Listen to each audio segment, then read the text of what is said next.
Avis aux amateurs de chasse au trésor, M6 proposera à partir du 10 juillet prochain à 18h40 une nouvelle émission quotidienne intitulée La Route des coffres.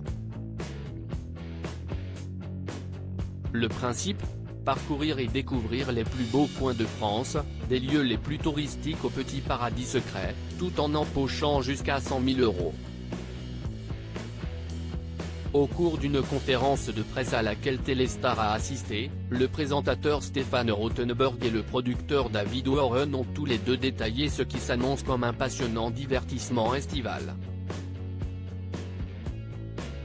À noter par ailleurs que la chasse au coffre est un concept totalement inédit, une création originale française qui, comme d'autres émissions, pourrait peut-être même finir par être adaptée à l'étranger. Mais pourquoi le concept de chasse au trésor se trouve-t-il au cœur de l'émission? Comme l'explique David Warren, on s'est dit que la chasse au trésor, si est quelque chose qui marche chez toutes les générations, si est emblématique, ça existe depuis toujours. Donc on s'est demandé comment faire une chasse au trésor sur M6 en quotidienne. La réponse a été trouvée dans un modèle d'émission particulier qui, chaque jour, présente 3 jeux aux candidats.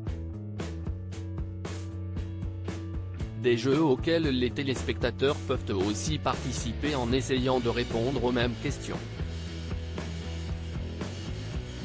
Au départ, 3 binômes partent en camping-car vers une destination commune, le trésor du jour. Sur la route, ils ont un premier défi qui consiste à répondre à des questions sur la région dans laquelle ils se trouvent. Grâce à ces réponses, ils peuvent créer un classement temporaire de leur ordre d'arrivée au trésor puisqu'il ne s'agit pas d'une course de vitesse, contrairement à Pékin Express. Des personnalités de Top Chef et Pékin Express au casting toujours en route vers le lieu du trésor, les binômes font ensuite une étape pour une deuxième épreuve, le défi local. Là, ils doivent accomplir la mission imposée par Stéphane Rothenberg, qui déterminera leur ordre d'arrivée au trésor.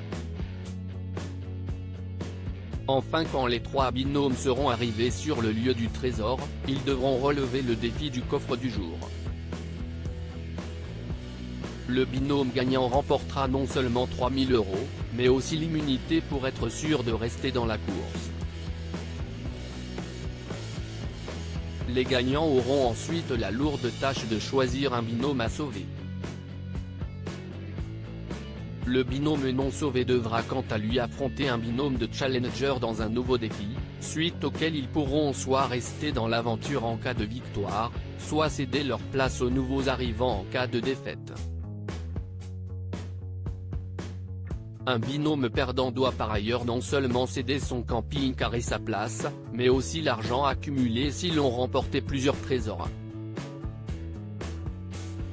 Si est-il lors de la semaine finale, différente du reste de la compétition, que les candidats en course pourront remporter la somme accumulée dans leur camping-car, pouvant aller jusqu'à 100 000 €. Les maîtres mots de ce nouveau jeu sont donc non seulement la compétition et l'amusement, mais aussi la découverte.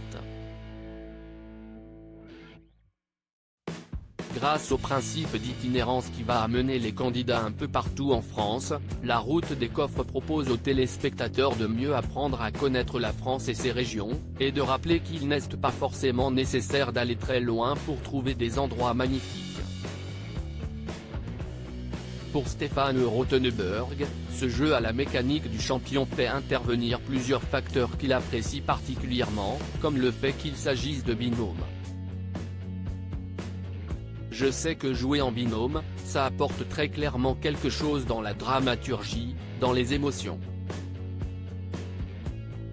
Si est un ressort formidable, on l'a souvent vu dans Pékin Express. Côté casting, M6 réserve quelques surprises, avec notamment le retour d'un ancien candidat de Pékin Express ou la présence d'un célèbre juré de Top Chef.